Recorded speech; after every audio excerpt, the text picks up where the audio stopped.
We got Manor Haas on the podcast, absolute legend in endo, and we were just chatting about your new obsession, Instagram. So why don't you tell us what you're up to on that app? Yeah, so thanks for having me, gentlemen. This is exciting. So yeah, in terms of where I'm at now, so here I am, uh, 25, almost 26 years of practicing, and you think, okay, whatever, I've done it all, been there all, lectured, whatever. And then all of a sudden I discover this thing, this Instagram thing, and I swear it is insane. It is phenomenal. And I know I'm preaching to the choir. You're all probably thinking, yeah, whatever. Yes, we've known this. But to me, as someone who loves to help colleagues and as an educator, this is awesome. In 20, 30, 60 seconds, what you can do on here and the audience you can get is insane. And you can do more than I think in a lecture at a university or at a conference or whatnot. Just like what you're doing here. Like it is insane how all of a sudden it can spread. So yeah, I'm in love. And so my tag is the dental plumber. That's me. After all those That's years of the handle. school, That's this, the this handle. is Yeah. me. Okay. I've always called myself a dental plumber. Now I can do it officially. Yeah, on social media. So love it. Love it. That's hilarious. I found when I was looking at your videos, the thing that I like about it is like every video has its own little nugget. Like it has a great tool for sharing, common scenarios. Like I think today I saw one about 2D versus 3D x-rays, and you see a great periapical, but then you look at the 3D and you're like, oh crap, missed canal. Like you're totally right. And I feel a lot of newer dentists would really benefit from a lot of these. Yeah, no, and I'm with you. And this is what I love about it, that seriously, within no time, I can just like that connect with people, whether it's a few seconds or a radiograph or me just talking. What I love about it is I can just hold this thing and film myself and boom, within minutes, post it, and it's there for you to see or not. So by the way, thanks for actually, watching this thing. So you're one I of the came viewers. up to I owe you. you one. I owe you one. I came up to you in Toronto and I was like, Yeah. you're the dental plumber. I met you before. You probably don't remember me because I'm just, small fry, and you're Dr. Haas leading the ODA conference here. Yeah, hey, But I was telling you, I like those short little snippets. no, yeah, I appreciate that.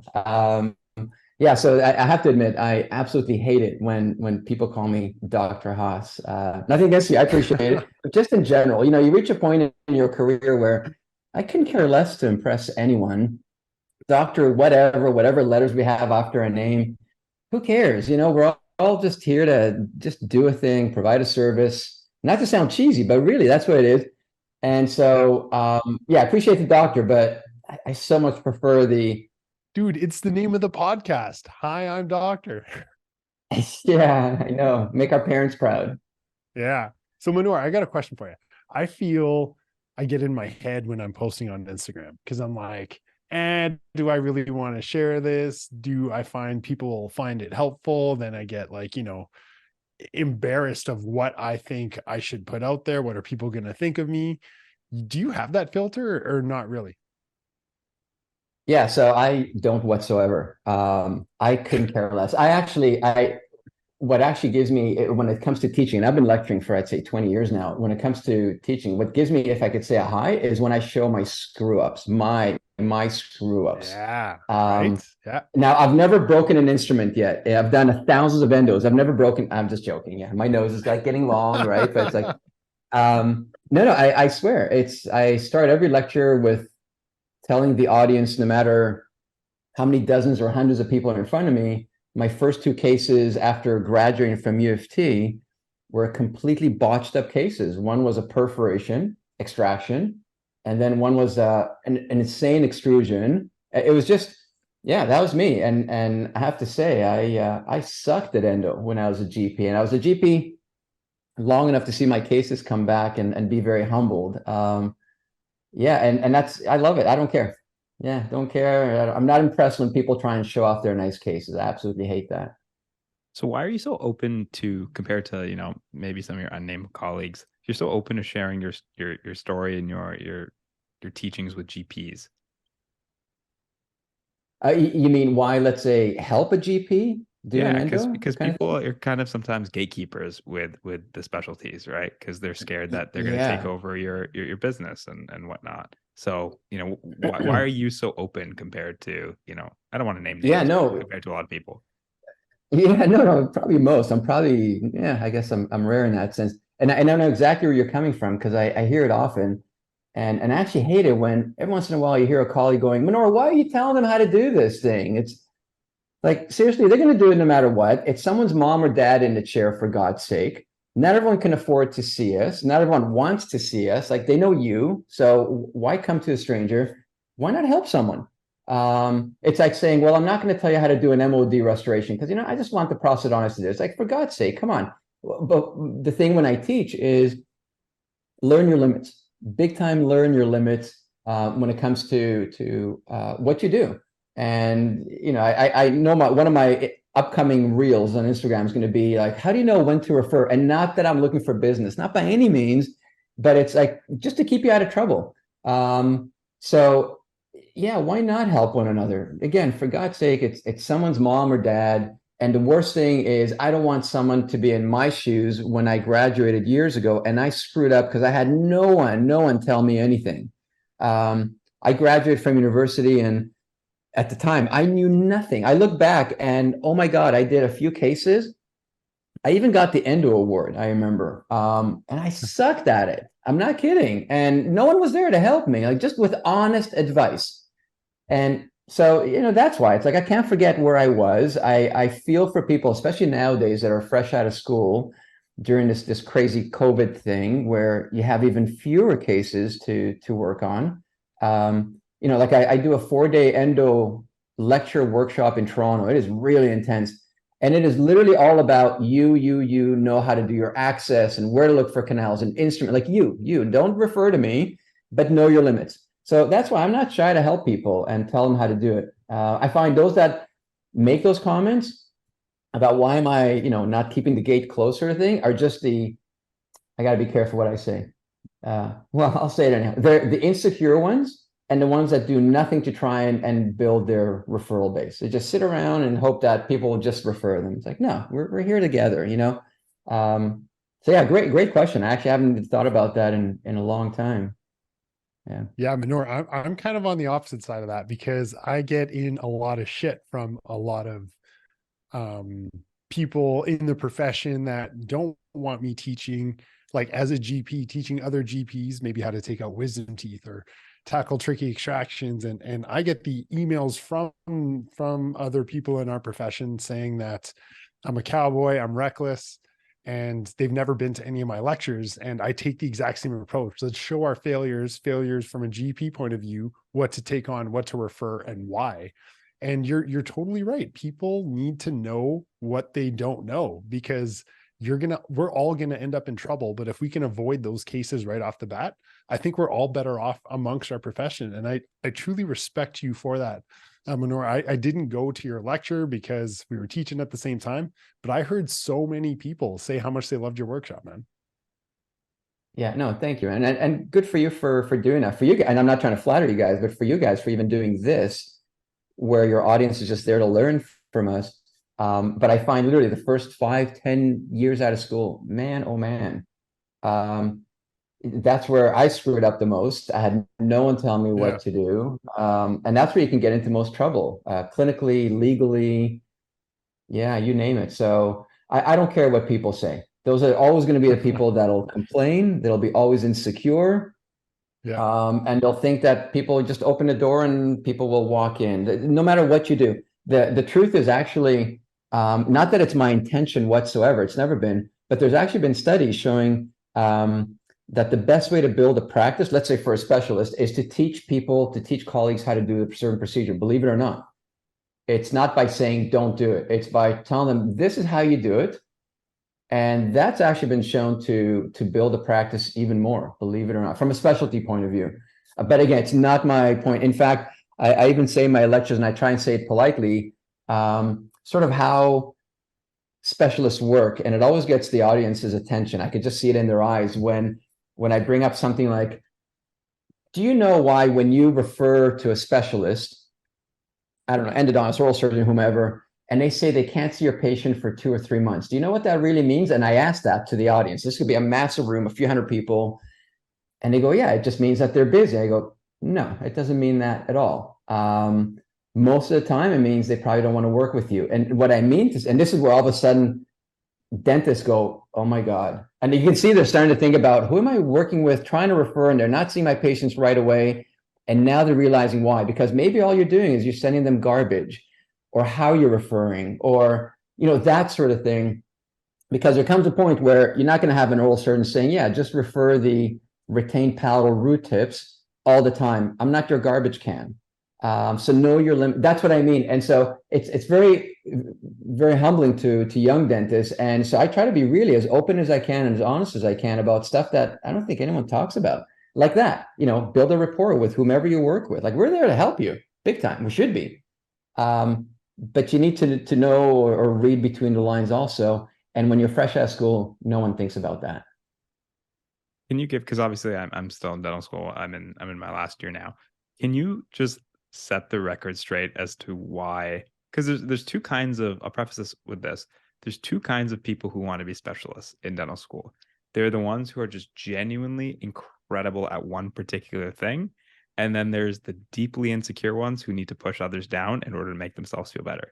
So can you speak to that smaller cohort and help them understand why it's such a terrible idea to burn bridges in dental school? You mean to the crowd that just want, you mean the crowd that's sort of insecure, or yeah, like that crowd, or the crowd that, like the typical like pre-oral surgeon who's just willing to, step on anyone, not share their notes, but not realizing down the road that when you're a specialist, you need a network of people to refer to you, right? So can you just set the record straight for those? Yeah, so that's a great point. And it's not just in school where you have those hoarders where it's like, no, I'm not going to help you because I want to go ahead and you don't. I found it always comes back and bites you.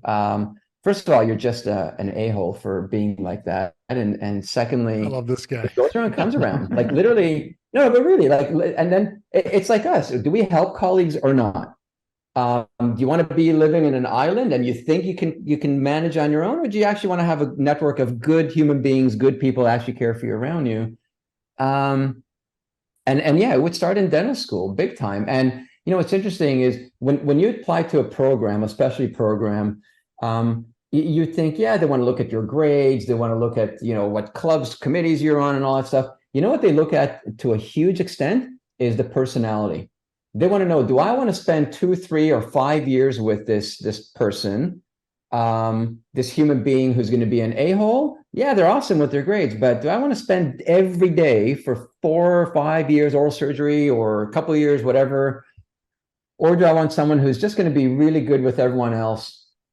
And they look at that, and not only they look at the committee, it's also the residents. So people don't realize the residents very often in most programs, they interview you more than the actual faculty. And if the residents see you with your guard down, because you think you're not being interviewed, and they see you're a jerk and you're selfish, and yeah, it'll come back and bite you in so many different ways. That's just like a couple of examples. So you're right in asking that, and it starts in school. Your reputation already starts in school, and I'm with you. Like, and plus, I don't think you're just going to have a happy career. You're just not going to be happy being on your own.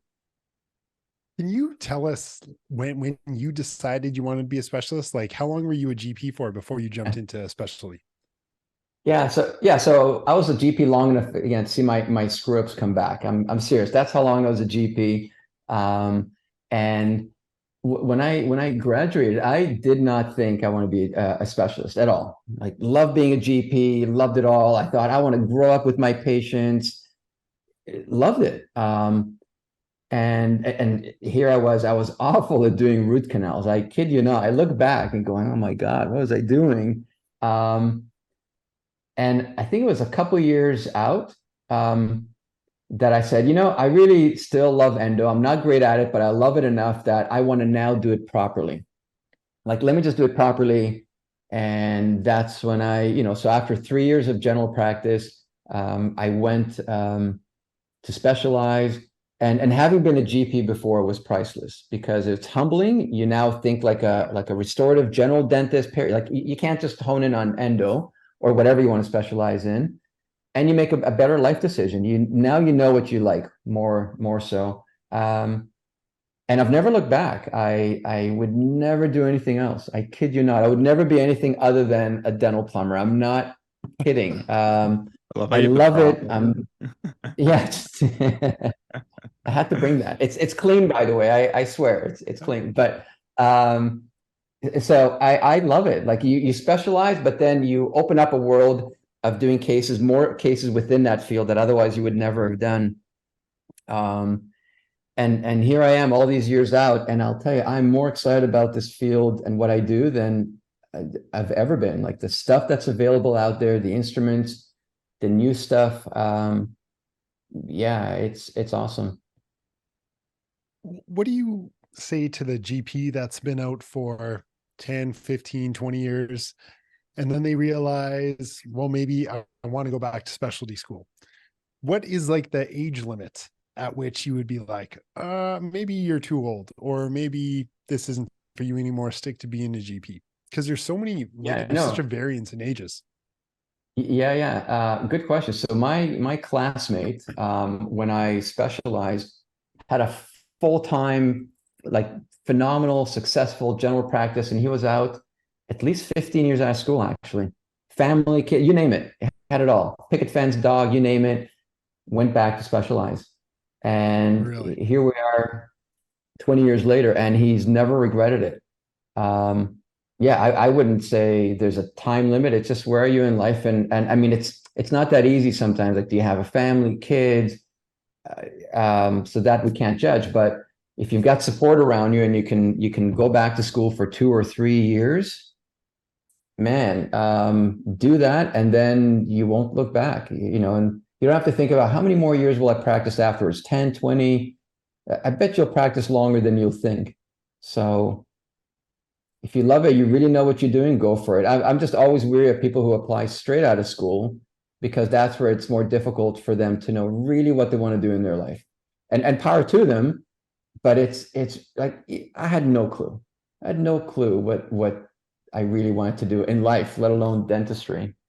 Yeah, you don't know what you don't know, especially as soon as you Yeah, graduate, seriously. because you get out and you're like, oh, I really hate this part of dentistry. And I thought it was my favorite because I got a 95 on it in dental school. So it should be my favorite. Yeah, that wasn't me.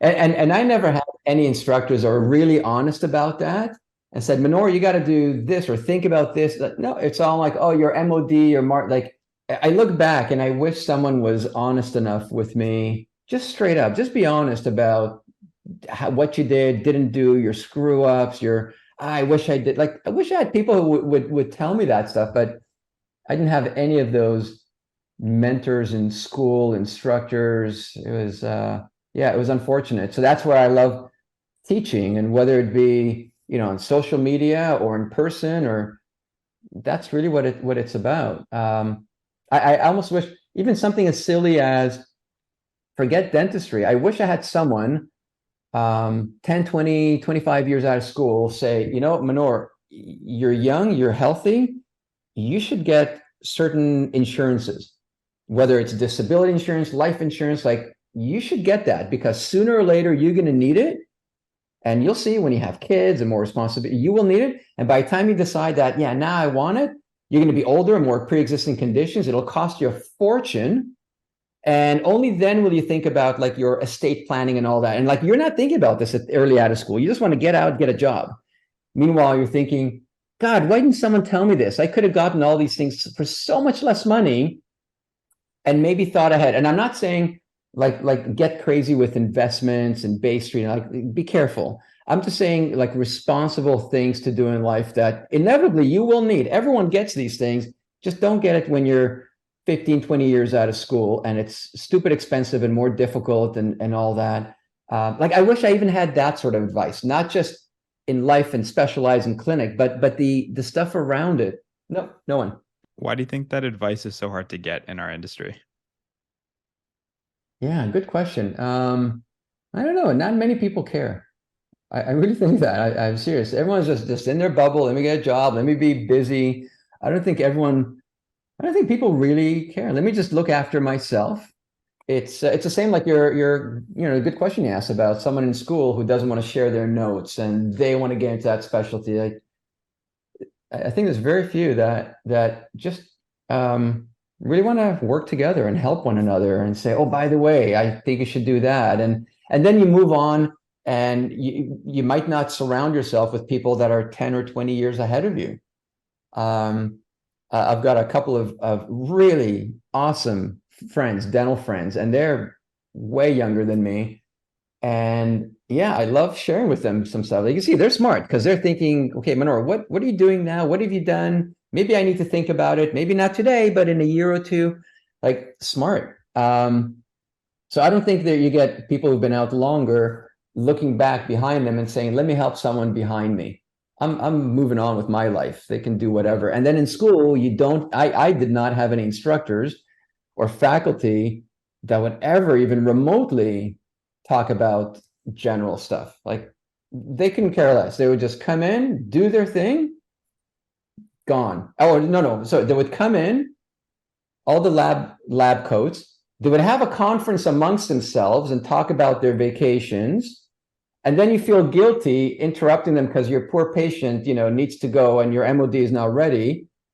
And then they go.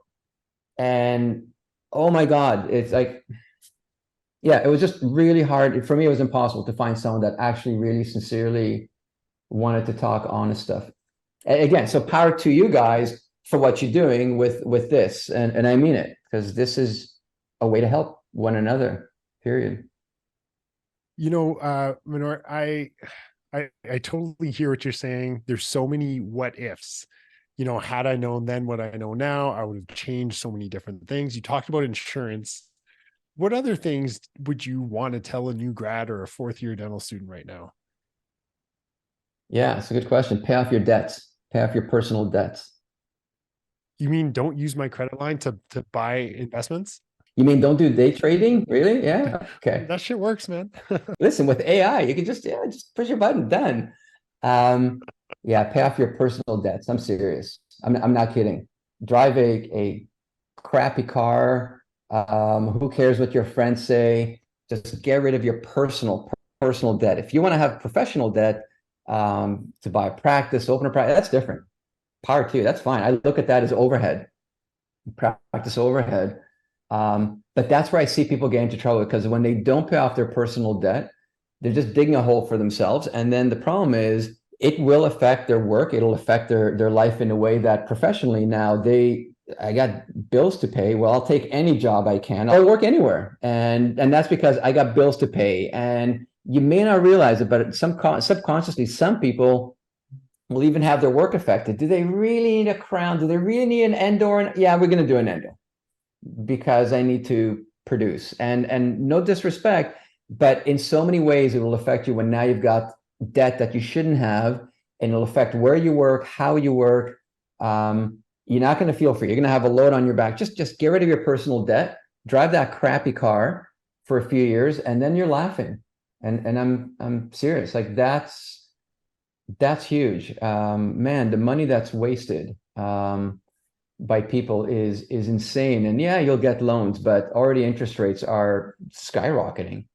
And banks will give you money fresh out of school. Yeah, interest only 1 year out of school kind of thing, or when you buy it's going to hit you. So if there's one advice, it would be that. Before the pod, we were rolling, and Manor wanted to plug his Instagram handle, which is at the Dental Plumber, right? No, it's just the Dental Plumber. The Dental Plumber. The Dental Plumber. So the Dental Plumber, and I was like, of course we'll plug the Dental Plumber. But I wanted to ask, why is money such a taboo topic in dentistry in particular? Money in terms of how much you make, you mean, or how much you might make? Because it's never taught to us what a dental specialist will make. And a lot of people make decisions. Like, I'll give you an example. My cousin is what's the right word for it? It's not thoracic surgeon. He's a vascular surgeon. and he switched from orthopedics to vascular surgery, and he just finished his vascular surgery residency, and he is in his low 30s. You know what he made in his first year? I'm not going to name his name, but he made 320 grand. And I bet you $1 million that every single person in undergrad pre-med thinks that as a vascular surgeon, you make 800, 900 grand. No one tells you make 300 grand. When I went into endo, I'll admit I was very pure. I really was very pure about it. I just loved endo. Never thought about how much it brings in and how, it could be pretty lucrative. We're very fortunate. Yeah, I just loved it. Now, on the flip side, when I meet someone and I'd ask them, why do you want to get into endo? And you could tell it's money, then I back off. Then my guard's up. It's like, no, I don't like you, because that means someone's mom or dad's going to be at the other end. And I don't want them to be at the other end of someone who just cares about money. Because in the end, we're in the service sector. That's what we do. We're a service industry, whether it's hotels, restaurants. We just happen to deal with people and their mouths and pain, infections, and fixing things. But we're in the service industry first and foremost, and the money will come. Man, it will come when you're honest and you're good at it. But other than that, when I put my guard up to those that are in it for, I think, the wrong reasons, I agree with you. I think they deserve to know. Like I do, well, open house. I invite, let's say, the graduate students almost every year from the university. And I invite them to my practice and I say, literally open every drawer, everything you want. If you happen to see my fees in, power to you, anything you want. I want to ask me, Manor, how much did that laser unit or the microscope cost? Ask me, because they deserve to know. Because I agree with you. Again, it's so many things are not talked about. Like there comes a point where you say, whatever, I don't care what, and I mean this nicely, but it doesn't matter as much. Okay, what does that research say versus that research? And oh, that textbook said that. Meanwhile, the person who wrote the textbook probably hasn't seen a human being in a chair in 50 years. Nick, I'm sure you're laughing at that, right? Because you probably run into that where people pass judgments and they haven't seen anyone yet. Yep. And so I'm with you. Let's be open about it. But I think, again, it's a sense of insecurity. There's a lot of colleagues that don't do very well, believe it or not.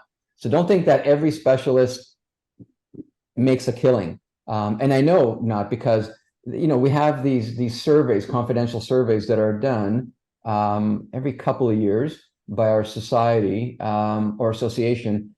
And so you don't know who makes what, but you'll see on the graph who in that province, how much people earn in a year, how much they net, how much they gross. It's pretty impressive. And some, they make a decent amount, but then you got to factor in overhead. So it's all variable. But again, it goes back to me just loving to just be open about everything. Ask me whatever, how much does this procedure cost? How much is that thing?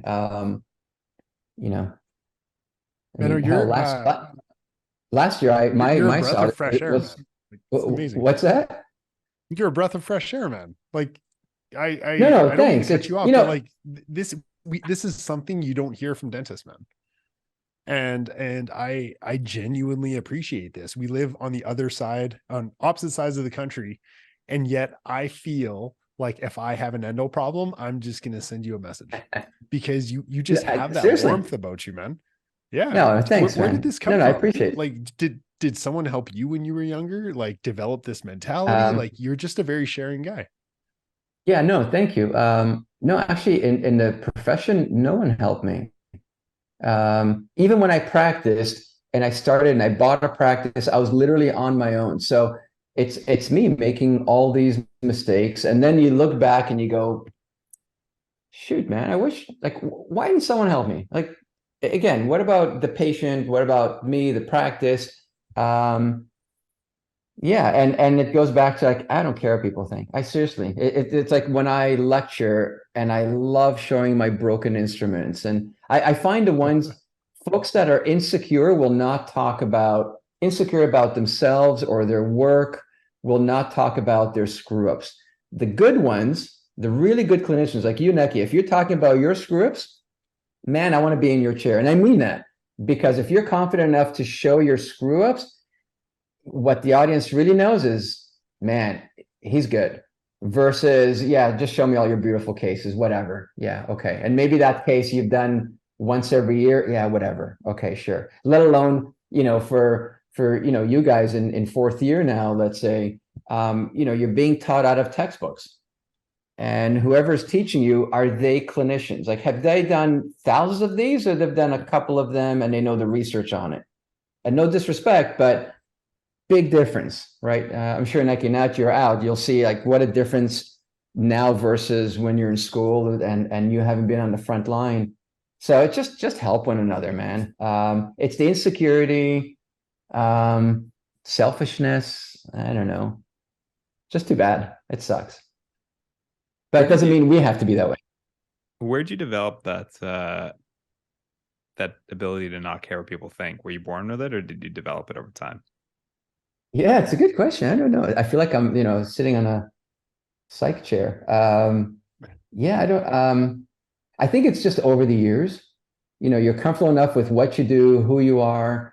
I've always, so for instance, the dental plumber, I've literally always called myself that, and I have an opening slide.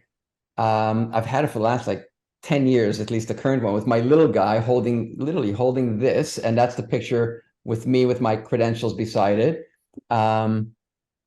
So I've always been like that, but I'd say even more so over the years, because you realize how many colleagues out there are in trouble, and how I realize I don't care what people think. It's not going to change what I do.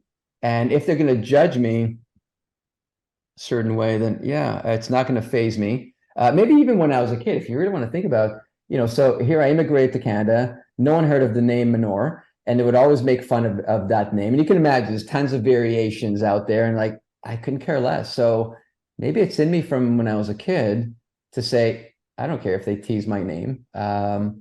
But it's become more ingrained in me as my career has moved on, because it's just a pleasure to saying, I don't care, meaning I want to help you. Me saying, I don't care what people think when I show my screw ups, means that's my way of helping you. It just, yeah, wanted to help colleagues. I mean, at the same time, I always tell folks in lectures and that, like, don't think that endodontists or oral surgeons love being garbage cans, like I was saying earlier. If you think all they want is just to get, the shitty cases and the botched up ones, like there comes a point where we say, okay, enough. You really need to stop it there, go refer somewhere else. I'm not your garbage can. So even that's sort of my advice to them, saying, be careful, because you might be closing doors with specialists around you. As much as we all want to help. But, yeah, in my lectures, I always talk about that. You never want to make a specialist the complication graveyard, because that's often what happens. And I'm not a specialist. I'm a proud GP, but around me, I get dentists sending me stuff, and sometimes you just like, you'll never hear from someone, and then it's like, hey, can you take out this palatally retained root tip because I want to do an implant? And you're like, well, there you go. Well, you know what I mean? And I'm just a GP, man. And so I can only imagine the type of cases that you guys get sent. But I don't know. Like, do you see a lot of just a GP? I know. Oh, and I mean that. I mean, I don't envy you. What you two and everyone else out there has to do: restorative, oral surgery, perio, endo. Oh my God, I just focus on endo, and I train on it highly, and I've got all the toys and everything. Awesome. I don't know how you juggle it all, seriously. And I used to place implants. I used to do my own extractions as an endodontist, my own stents and all that. And that's a lot, let alone as a GP. But so don't say just, no way, I swear. That's where I hate it, when specialists think, oh, because I've got a few more letters, then I'm up here. And it brings me to why I don't like being called doctor. I'm just Manor. Whenever talks, I lecture, I'm just Manor. But yeah, it's good for you for talking about not being the trash, the junkyard, so to speak. And you're getting a taste of that now. And there'll come a point where those referring doctors, well, they may or may not realize that they're shooting themselves in the foot, let alone, forget that, it's, again, the poor patient in the chair. I mean, I hate it when the ethics out there are unreal that I'm seeing sometimes, where, or lack thereof, where a dentist would say, well, I'm going to try and do this endo, and if it doesn't work out, I'll send it to whoever. But if it's their brother or sister in the chair, they go, no. I'm sending that one to Manor right off the bat. But someone else's brother or sister, no problem. I'll go for it. And if it doesn't work out, we'll send it out. By then it's already botched up. You have no idea how often I see that and how much respect I lose for that doctor. And before you know it, I may not, like all of a sudden I'm booked 2 months out. Believe it or not, that week, all of a sudden I'm booked 2 months out. You see what I mean? Yeah. That's my polite way of saying, you know what? I just want to work with good, honest people, you know? So That's true. that's what you need to do then, Neki. You tell those doctors that send you only the retained palatal root tips, only those, Only those, and haven't learned their lesson. Again, we all screw up, but they haven't learned their lesson. For those ones, you're booked, what, 5-6 months out, I hear, right? But like, do you get a lot of those trash cases? Like, what percentage of your cases are just like way out of left field? You've never heard of this dentist before, no? Yeah, we've learned to, I gotta be polite in how I say this, but I'm being really honest here. And this is what I'm saying, the colleagues are thinking too. They're just not going to tell you. Yeah, that's why I love this. No, thanks. But it's not as much anymore, very few, because we've learned to weed those out. Before you just call over and have the patient call, book an appointment, no, send me a referral, please, even a brief description, send me a radiograph. And you already get a sense for what's going on and who this person is. You get a sense for personalities out there.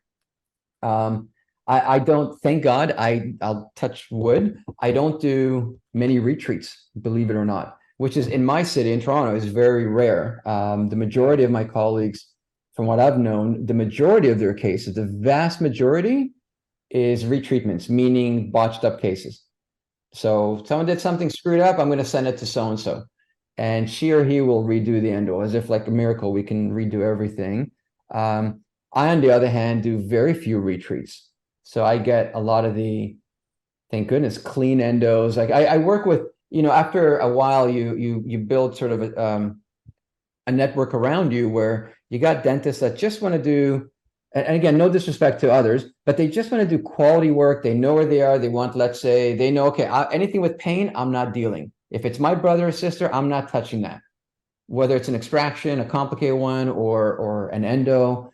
And I respect those. And then they build practices that are very successful in just doing whatever they're good in. You don't have to do everything in endo. And that's coming from someone like me who teaches GPs how to do endo. And I do it sincerely when I give my courses, especially the 4-day course in Toronto that I do. Like, oh man, you walk out, I'm telling you everything.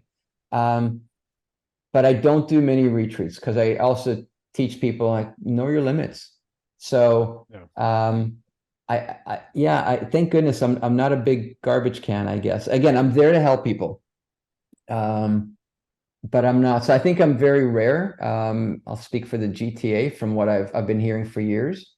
I don't do those. And then if I do get those possible retreats or apical surgeries, that's where, thank God, I have the cone beam unit in the office. I can't imagine practicing without it. I'd be like working like this, one eye covered. Seriously, so then there's a lot of cases that others would have done retreats on, and I take a cone beam, and that cone beam, I literally tell patients probably 8-9 times out of 10 when I do decide to take a cone beam, I literally point to the cone beam and say, see this unit over here? It saved you from thousands of dollars of unnecessary treatment, meaning retreat or surgery, and it's better for an extraction. Like literally, and that's a good feeling. So they might be paying several $100s for that appointment, but man, that appointment saved them so much money, 9 times out of 10 of unnecessary treatment. And I use the scan already to take measurements for whoever might do the extraction implant. Like, it's phenomenal. To me, that's just good, up-to-date, honest, ethical diagnostic work. I got a question for you from someone who is, young, about to graduate, and I could just speak for my own generation that my generation values, I have to be careful how I word this. No, I wouldn't say relationships, but professional long-term relationships and networking in a different way than, your generation or Neki's generation. And as you know, and as Neki knows, the specialist, the specialist world works off of referrals. Those are relationships. So what would you tell a new grad or someone that's even younger than me, someone who's just starting dental school who, you know, may not, just because of the generational gap, know the importance of relationships, know the importance of networking? What would you tell them if they want to eventually go into, a specialty? Yeah, no, great question. Actually, in terms of networking, it's not just to go into a specialty. I mean, I think it's priceless. When I was in school, I belonged to a dental fraternity. It starts there already in school. Again, your reputation and your contacts start in school. Don't like there comes a point I would say by fourth year, I'm not kidding. But by fourth year, again, I got watch all these faculty members in universities in Canada, what the hell is he telling them? But there comes a point in fourth year, who cares about the grades? Learn the clinical side of it, find the good instructors, not the jerks, and start thinking already about the following year. Don't focus on that fourth year anymore. You'll get out of school. They got to push you out because they got another class to bring in. But the networks in school, for me, even from the dental fraternity, already found me a job when I was out of school. Something as simple as that. And it may not always work that way, but you just never know who knows who, and said, oh, Manor, I heard of someone's looking. And it carries on from there. So whether it's a sports team in school, dental school, a fraternity, a club, keep that and keep at it, because once you graduate, you might be very busy finding a job somewhere else, maybe getting married. Man, don't forget your roots. And that's where there's a lot of people I lost contact with because we kind of went this way and we didn't have, this where we can message one another so easily. Like, this is awesome. For me, I've realized also from a networking, messaging, communicating point of view. So yeah, keep that going for advice. You just never know who you might need to turn to. And even stay in touch with the instructors, the good instructors in school. And who are the ones that are good, who are the way they're thinking, the way they are in life, their practices, are they successful at it? If they are successful, they got to be successful for a good reason. Be in touch with them. I remember I had a lot of fun being in touch with a few afterwards, and they're really cool about that. And yeah, you just never know when things come together, and whether it's specialists or GPs, whomever it is. So yeah, good point. In hindsight, I wish we had more of this stuff, like social media, where we can stay in touch. Whichever way, throw a message just once just be in touch. So I don't know if anyone talks about that in school. If you have any faculty stressing that at all, maybe I should ask you, what do they teach then? Is it just clinic, MOD, you got to do this. This is what they say in the textbook. You need these requirements. And now, is that it? I think they're just so focused. And I think so many people are focused on, and I don't even think it's just the school. I think our class too is just so overwhelmed by how much we have to do that you can present anything to them. You can present them a business course. You can present them a course on mindfulness, but people tend to gravitate to the things that they're most concerned about, which is always, always, always, and it's a pet peeve of mine, clinical. That's what just people care about. You cut out for a second. You mean they care about this? No, they care about like learning and getting their credits and the credits, doing their couple of endos and doing their couple of prosto cases. I think that's what's front of mind for people. So if you start presenting, like I'm a big mental health advocate, if you start presenting solutions to problems that a lot of the time people don't even know they have, right, then you're kind of fighting an uphill battle. So I would love to see my class. Yeah, I'd love to see my class start to prioritize this sort of stuff and start networking. But again, I find you have to meet people where they're at a lot of the time. Yeah, and the faculty, they just teach you from the book, whatever you need for the credits, and they don't care about the rest. Yeah, and that's unfortunate. I mean, in the end, you got to be your own boss and set your own goals. You know what helps in those cases, I'd say, is like pizza night. When I was a student, any free food after school, I'm there. I'm not kidding. I find as a dentist 15 years out, I'm still there. I like that. No, but really, and that's when you can just talk about things like just off the record. When I was out of school, I was still a GP. I'd have one day a year at Toronto Islands. I would invite all my students and lug out all the food and drinks and everything. And we had a blast. And it was just that networking thing. And then again, life gets busy, and I moved out of town to specialize, and then came back. Then you get busy, but yeah, I guess in the end, you have a network for who's there. But in school, you're not going to get, I guess, that support. Nothing seems to have changed. It's just, let's teach you out of a book, and yeah, and get your credits. But just so you know, you're going to get out. You will graduate. I kid you not. You think they're going to hold back 5, 10, 20, 30 students? There's no way, unless you killed someone. There's no way they're going to hold you back. They got to make room for the one that's behind them. So just rest assured. But I mean, if you can, you make the most of it. You find the instructors that are good, not the jerks that hold you back from, the minuscule, insignificant things out there versus, come on, very well, let's just move on with this. Give me the credit for this. And I mean that sincerely, to finally move on to that next step, versus some are just, so I remember, and actually the advice I would give to, let's say, 3rd, 4th year students, I'm going to be shunned out of the university, I'm telling you, but I would always recommend, look for the instructors that would actually be there for you and would not hold you back for stupid, silly things, and would actually get things done. They would let you do more restorations than normally. Like, oh no, I only want 1 restoration. And you say, yeah, but I got 3 teeth side by side. Can I just do those in this afternoon? Sure, go for it. That's the instructor you want, because that's how you're going to get your credits. That's how you're going to move on. And if the other instructor says, how come you never booked a restorative with me? You make up some excuse saying, well, my patients just I can't find a patient that can come Tuesday morning. You know what I mean? They don't know. That's it. On you go. You think they really care? They don't care. But for you find that good instructor or instructors, you make the most of it. And before you know it, you got your credits, and you can now sort of relax and do other stuff. Go and do excursions, like do the exchange programs, whatever it is, or go spend time in one of the grad clinics, whatever it is. But that's been always my advice for dental students. And I stick to that to this very day. So Manor, after you you're in dental school, you graduate, you're working for 5, 10 years. You've been out for, you said 20 plus years now. Man, I've been out for 26 years now. Crazy. 26 years. Like we all have this evolution, and we've talked about Akil and my evolution kind of on the pod already. But I'm so curious. You've been out for 26 years. What stresses you out in dentistry now? Like what keeps you up at night? Yeah, staffing. Oh man.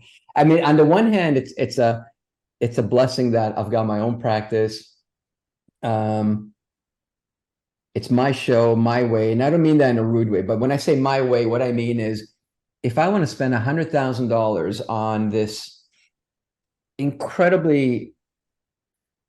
phenomenal laser, whatever it is, that's scientifically, clinically, whatever proven, that'll help patients, my practice, productivity, all in one, for real, I'm going to do it. Versus I'm an associate and I got to ask them for this. And no, they're too cheap to even buy an extra burr. I don't have to ask anyone for that. And so I'm very fortunate. It's my office now. Yeah, I got to manage it. It's COVID, man, it's crazy. I actually have one assistant. Oh my God, I love her. She went out to visit family in your neck of the wood out west. And I was like, you better come back. Okay. Because it seems like everyone wants to go west now. Okay. I don't know if you're hiring, Neki, but you better not. I'm hiring an endodontist. Would you like to come? No, but it's, hey, do you ever want to specialize in endo? Man, I got 2 left hands, man. Come on. Yeah, sure you do. But no, so that's a stressful thing, running a practice, but it is a blessing. It really is. Because on the flip side, I can't imagine then working in a place where I'm now under the gun. I don't have someone that's understanding. There's a quota on me, pressure, let alone, we haven't even talked about corporate offices. Don't get me going about that, and again, I gotta be careful. But if you're fresh out of school, be careful where you go. Not to say don't go into corporate. I'm just saying just know what you're getting into. And I met someone recently who was over the moon happy working for a corporate office, and I never thought about this dentist I met at the ODA meeting where you and I connected briefly, saying their overhead for implants is so low because they buy it en masse. It's like, never thought about that. So now their productivity is even better. Like, that's awesome. But then you have other offices where are they even too cheap with the materials? And they say, no, you don't have rubber dam today, so you're going to do an endo without rubber dam. Like, what? So just be smart about, be careful where you go. And so for me, having my own private practice with an awesome colleague to work with it's a blessing, but it sure as hell could be stressful. Yeah. Staffing, man. Sorry, that's a long way to say staffing. I got a really great office manager. She just gave me a lot of shit today because I'm not the leader I claim to be. And she really cuts me down at the knees. And I feel like we need those people in our life to kind of keep our egos in check and keep ourselves in check and realize what's important out there. So I really agree. Staffing, thank God my office manager, Patricia, takes care of a lot of that for me, but we need those people, because without those people, we can't run our offices. And do you have an office manager?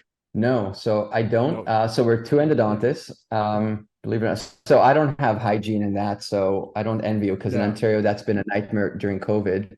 But we're two endodontists and we're busy, man. It's busy. It's insanely efficient. But thank goodness I don't find I need an office manager, because we're still small enough in that everyone can just do what, we can talk. We don't need the office meeting. We just boom, right away, throw a comment to one another, because combined like half a dozen people, again, hardworking, efficient office. But I haven't needed an office manager yet. But I think once you go a lot bigger, or you got hygiene, multiple things going on, it's a different ballgame. Totally. And I get it. It's nice if you have someone else that could just look after things for you. Yeah, that smart move on your end. No, what an honor speaking to you this evening. I think if we could take away one thing from this podcast, is don't forget about your roots. I'm waiting for the laugh. Not happening. That's okay. We'll close it off on a weak joke. But seriously, thank you so much for coming on the podcast. We really had a great time interviewing you. Yeah. You're a gem, man. Like you don't find people like you that often ever. And so I thank you so much for coming on the pod. And when's your next course? Next course is in Turkey next week. Turkey, I should say.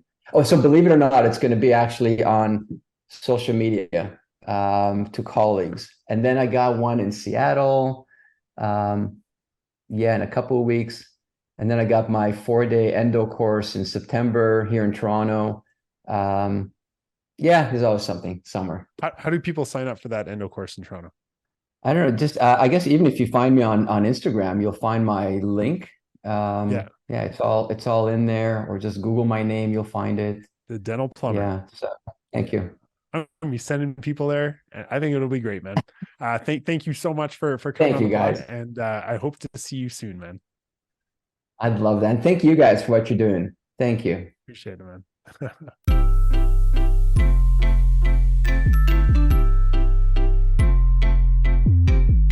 Welcome to the Hi, I'm Neki. Is that a sweater? Yeah, dude. Dude, it's the Hi, I'm Doctor sweater. Oh, dude, I see you got yours on too. Looking sharp, bro. Dude, where'd you get yours from? It was super easy, man. I just went on to our website, www.hiimdoctor.com. That's HIIMDR.com. We have a website. We must be raking in cash from selling these sweaters. Dude, we are killing it. I mean, if that includes losing money on every single sweater that we make, I think we're doing really well. Yeah, Neki and I are donating all proceeds, which is zero, to charity, because we are losing money. I wonder if the charity will pay us. I think we got something here, man. Let's keep on losing money on every sweater. Alrighty, guys, go check us out. hiimdoctor.com. We'll see ya.